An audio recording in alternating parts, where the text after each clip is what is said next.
75వ కీర్తన మొదటి చరణాన్ని అలాగే 6వ చరణాన్ని కలిసి చదువుతాం. యెహోవాను స్తుతించుడి, యెహోవా నామమును స్తుతించుడి. యెహోవా సేవకులారా, ఆకాశమును భూమిని సముద్రములను మహాసముద్రములన్నిటిని ఆయన తనకిష్టమైనదంతయు జరిగించువాడు. ప్రభు ఈ లేఖన భాగాలు మన వెనుకడికై ఆశీర్వదించుగాక.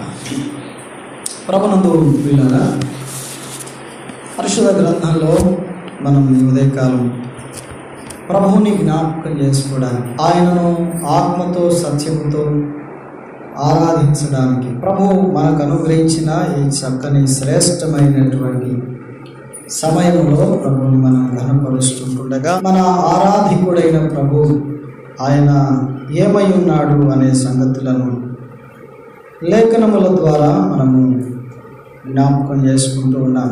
ఈ కీర్తనలో మనం చాలా సంగతులు ప్రభువుని గురించి ఆరాధన కొరకై తలంపులను మనం ఆలోచన చేస్తూ వచ్చాం. యెహోవాను స్తుతించుడి, యెహోవా నామమును స్తుతించుడి. ఎందుకు ఆయనను స్తుతించాలి? ఎందుకు ఆయన నామాన్ని స్తుతించాలి, ఆరాధించాలి అని అంటే 3వ వచనంలో అన్నాడు, ఆయన దయాళుడు కదా. యెహోవా దయాళుడు కాబట్టి ఆయన స్తుతించండి. దయాళుడు అంటే మంచివాడు. 4వ వచనంలో మనం చూసాం, ఆయన తన కొరకు జనములను స్వకీయ ధనముగా స్వాస్యముగా ఏర్పరుచుకున్నాడు అని. అందును బట్టి మనం ఆయనను స్తుతించాలి. 5వ చరణంలో అన్నాడు, యెహోవా గొప్పవాడు, ఆయన గొప్పవాడు కనుక ఆయనను మనము ఆరాధించాలి అని. ఇది 6వ చరణంలో మనం చదువుకున్న 6వ చరణంలో, ఆకాశమందును భూమి యందును సముద్రముల యందును మహాసముద్రములన్నిటి యందును ఆయన తనకిష్టమైనదంతయు జరిగించువాడు. ప్రియులారా, ఈ ఉదయకాలం ప్రభువుని మనము ఆరాధన కొరకు చదువుకున్న ఈ భాగంలో ఆయన ఏమై ఉన్నాడు, మన ఆరాధికుడైనటువంటి ప్రభువారు ఏమై ఉన్నాడు అంటే, ఆయన తనకిష్టమైనదంతయు జరిగించువాడు. ఆకాశములో, భూమి మీద, సముద్రముల మీద, మహాసముద్రాల మీద, సమస్తములో కూడా ఆయన తనకిష్టమైనదంతా జరిగిస్తాడు. తనకిష్టమైనదంతయు ఆయన జరిగించేవాడు. తన ఇష్టానుసారంగా జరిగించే దేవుడు. మనం ఆరాధిస్తున్న దేవుడు ఎలాంటివాడు? తనకిష్టమైనదంతయు జరిగించువాడు. అప్పుడప్పుడు మనుషులమైన మనం కూడా అంటాం, నా ఇష్టం కదా. ఎందుకు ఇలా చేసామంటే, నా ఇష్టం, నాది నా ఇష్టం కదా. మన ఇష్టం ఎంతవరకు, ఎక్కడ వరకు కదా. మన ఇష్టం ఎంతవరకు, ఎక్కడ వరకు? మన ఇంటి వరకు మన ఇష్టం, మన వీధి వరకు మన ఇష్టం, మన ఊరి వరకు మన ఇష్టం. పక్క ఊరు పోయి నా ఇష్టం అంటే, ఎవడరా నువ్వు మా ఊరు వచ్చి నా ఇష్టం అంటావు అంటాడు కదా. పక్కింటికి పోయి నా ఇష్టం అంటే, నీ ఇష్టం నీ ఇంట్లో, మా ఇంటికి వచ్చి నువ్వెవడోరా నీ ఇష్టం అంటానికి కదా. మన ఇష్టము అన్ని చోట్ల చెల్లుబాటు కాదు. కానీ దేవుని ఇష్టము ఆకాశములో ఆయన ఇష్టమే, భూమి మీద ఆయన ఇష్టమే, సముద్రాల మీద ఆయన ఇష్టమే, సర్వములో ఆయన ఇష్టం. ఆయన తనకిష్టమైనది అంతయు జరిగించేవాడు. ఎంత గొప్ప దేవుడు! మనం ఆరాధిస్తున్న దేవుడు ఎంత ఉన్నతమైన వాడు! ఆయన తనకిష్టమైనది అంతా జరిగిస్తాడు. ఎక్కడైనా సరే ఆయన తన ఇష్టం, నా ఇష్టం అంటాడు కదా. ఎంత గొప్ప దేవుడు ప్రియులారా! చూడండి, 115వ కీర్తన 3వ చరణం. మా దేవుడు ఆకాశమందున్నాడు, తనకు ఇష్టం వచ్చినట్లుగా సమస్త సమస్తమును ఆయన చేయుచున్నాడు. మా దేవుడు ఆకాశమందున్నాడు. తనకు ఇచ్చ వచ్చినట్లుగా, అంటే తనకు ఇష్టం వచ్చినట్లుగా ఆయన సమస్తము చేస్తాడు. ఆయన చేస్తున్నాడు. ఎందుకు ఆయన తనకి ఇష్టమైనట్లు చేస్తాడు అని అంటే, ఆయన ఆకాశమందున్నవాడు. ఆకాశము అంటే చెప్పండి, ఆకాశం అంటే ఉన్నతమైన స్థానం కదా. ఉన్నతమైన స్థానములో ఉన్నవాడు కదా. ఆయన ఆకాశమందున్నవాడు.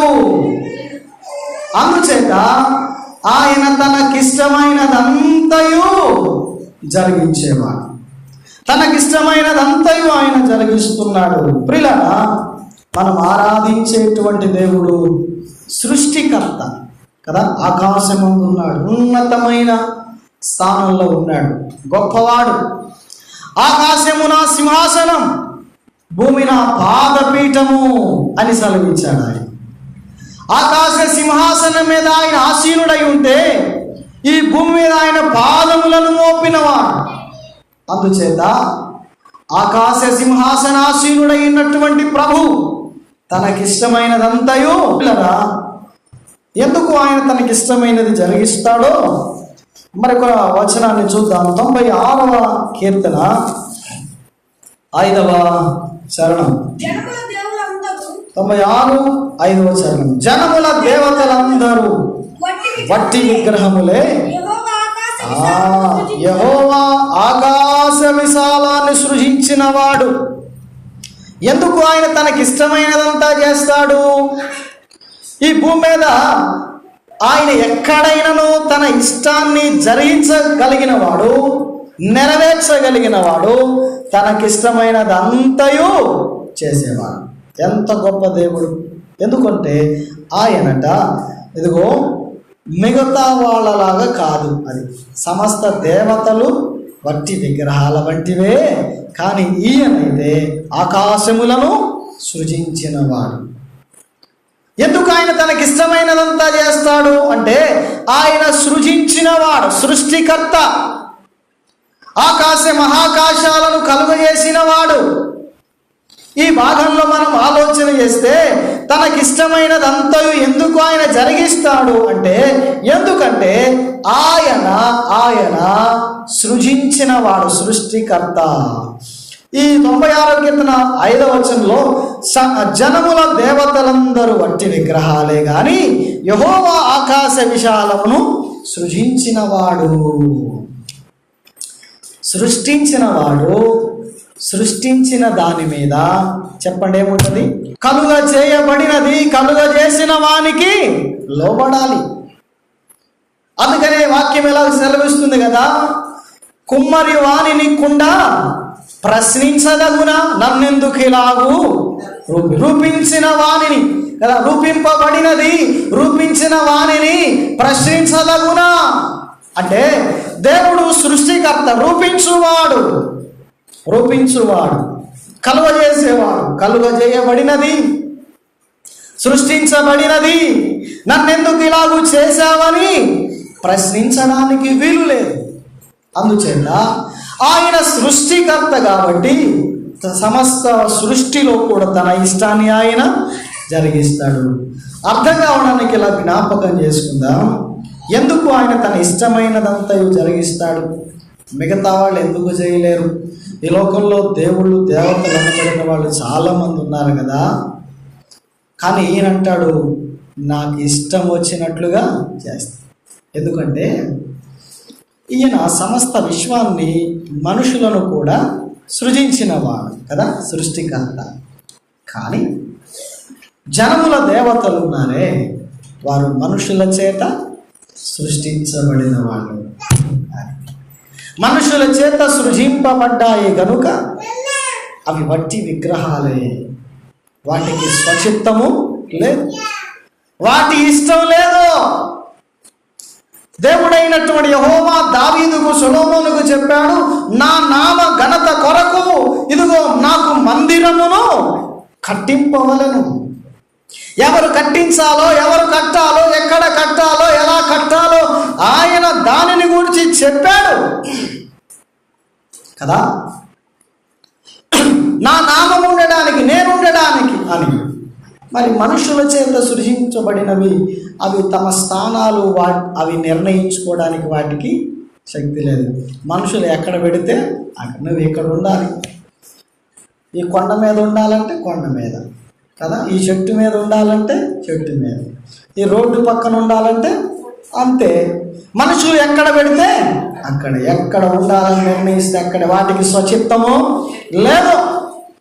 మనుషుల చేత సృజింపబడిన వాటికి మనుషులను సృజించిన వానికి ఉన్న తేడాలే.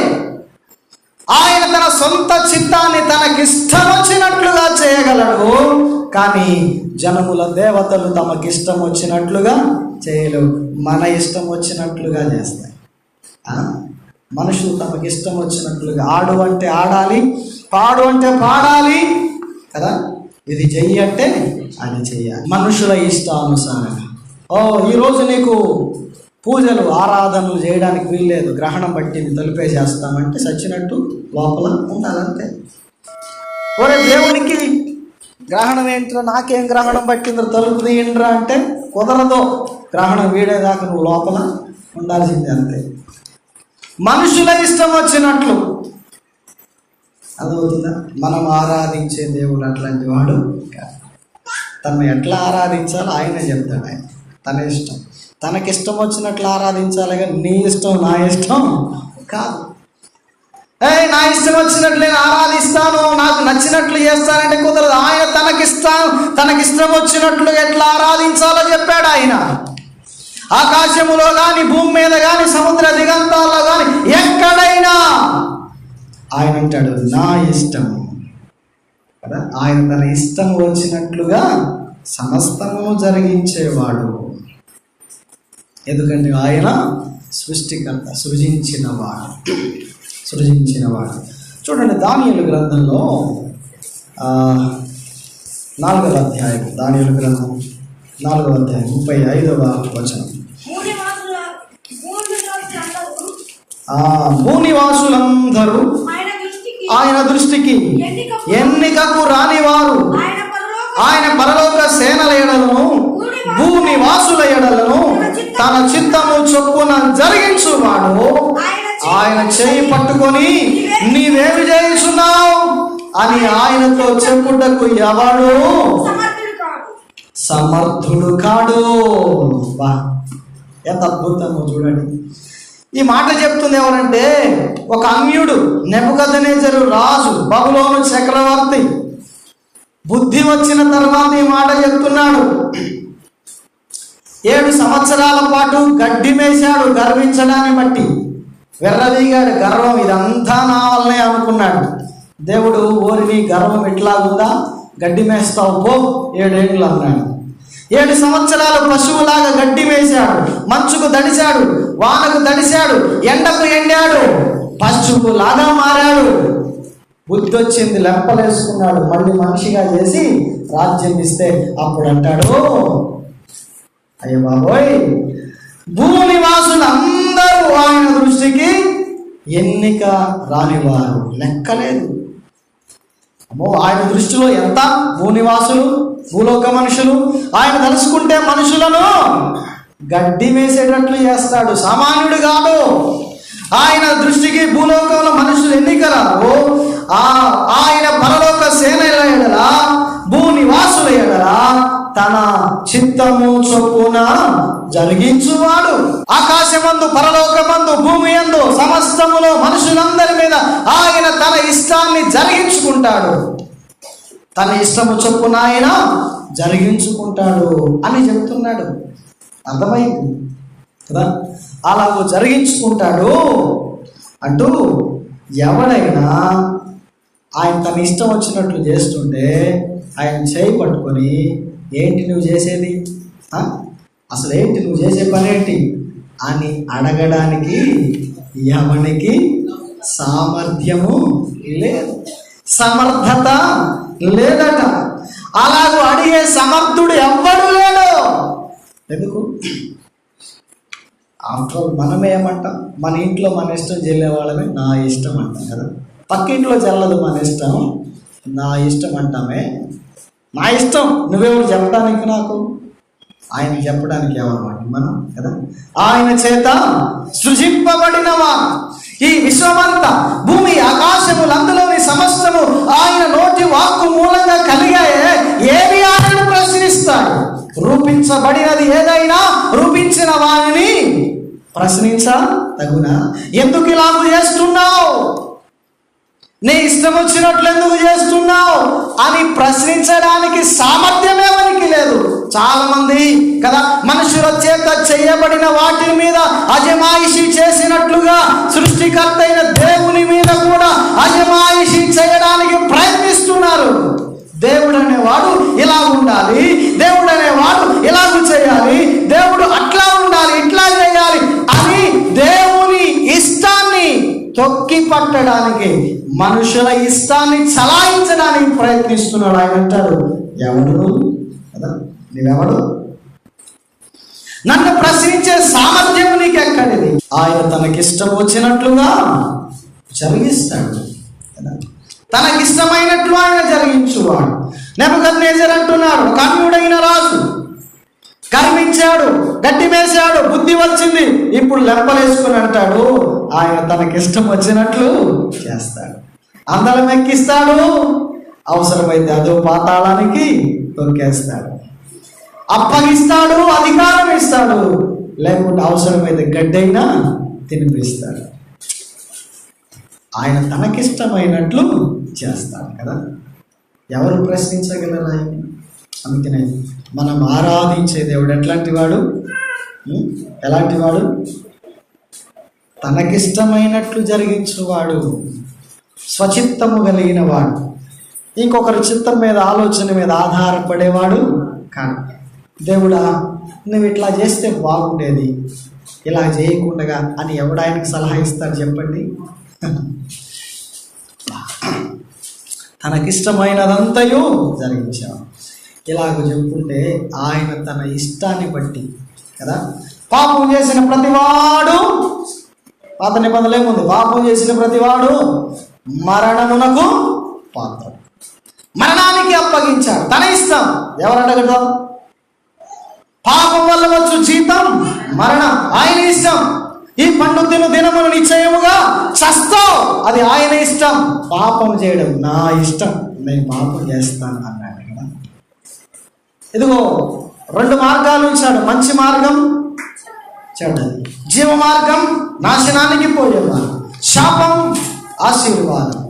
రెండు దేవుడు మానవుని ఎదుటి ఉంచి నీ ఇష్టం రా బాబు, నువ్వు దేంట్లో వెళ్తావు అని అంటే, నేను నరకానికి వెళ్ళే మార్గంలో, పాపపు మార్గంలో వెళ్తానని స్వచిత్తాన్ని బట్టి నిర్ణయం తీసుకుని, మన స్వచిత్తం నాశనానికి మనం ఈడ్చుకొని వెళ్తుంటే దేవుడు తన చిత్తము ప్రకారంగా, తన ఇష్టము ప్రకారంగా పాపము చేయు వారందరూ మరణమునకు పాత్రులని మరణ శాసనాన్ని రాశాడు.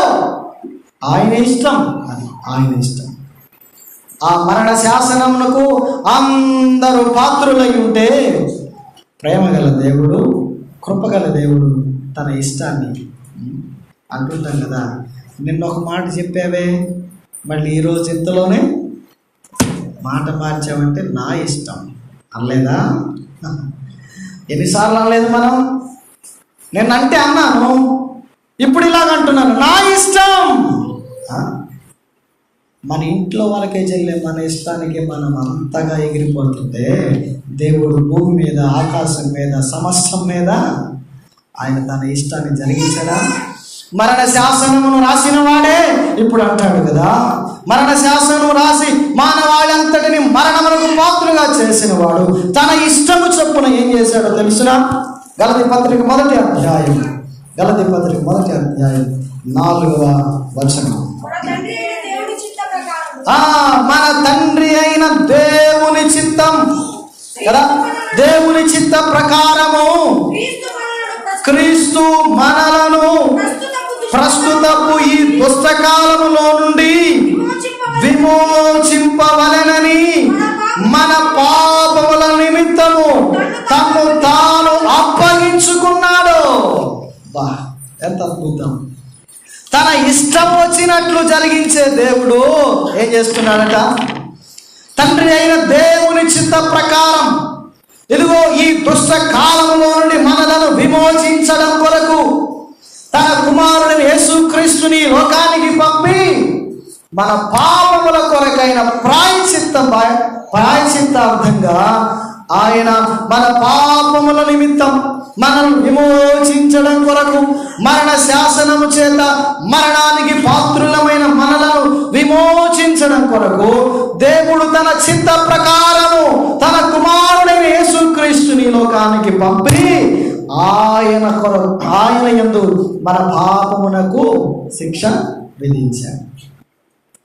మన పాపముల కొరకు ఆయన కలువరి శిలువలో మరణించుట ద్వారా, ఆయన రక్తధారలు చిందించడం ద్వారా మనలను విమోచించడానికి, దుష్టత్వంలో నుండి, పాపములో నుండి, శాపములో నుండి, మరణంలో నుండి మనలను విమోచించి తప్పించడానికి, రక్షించడానికి దేవుడు తన కుమారుని లోకానికి పంపాడు. అదేంటట?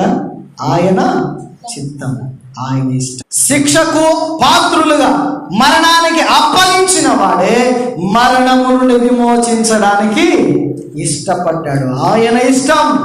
మన ఇష్టాన్ని బట్టి మన పాపాన్ని చేసి మరణానికి పాత్రులమై ఉంటే దేవుడు తన ఇష్టాన్ని బట్టి మనలను విమోచిస్తున్నాడు.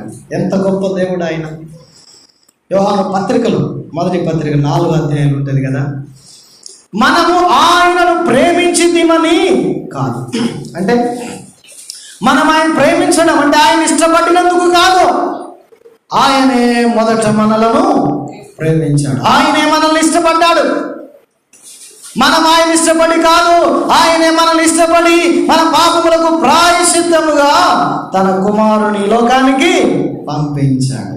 తన ఇష్టము వచ్చినట్లుగా ఆయన జరిగించే దేవుడు. ఎలాంటి వాడు మనం ఆరాధించే ప్రభు? చెప్పండి. తన ఇష్టాన్నంతా జరిగిస్తాడు. ఎవరు ఆయన ప్రశ్నించగలరు? నన్ను ఎందుకు ఇలాగ చేశావు అనే ప్రశ్నించే అధికారం ఎవరికి లేదు. తన ఇష్టం. మరణమునకు అప్పగించిన ప్రభు తన ఇష్టాన్ని బట్టి మనల్ని ప్రేమించి ఆ మరణము నుండి తప్పించడానికి ఆయన కుమారుడిగా ఈ లోకానికి వచ్చి మన శిక్ష తాను భరించి మనలను విమోచించి మనలను రక్షించి మన పాపము నుండి మనల్ని పవిత్రపరిచి నీతిమంతులుగా చేశాడు. అది ఆయన ఇష్టం. ఆయన ఇష్టం.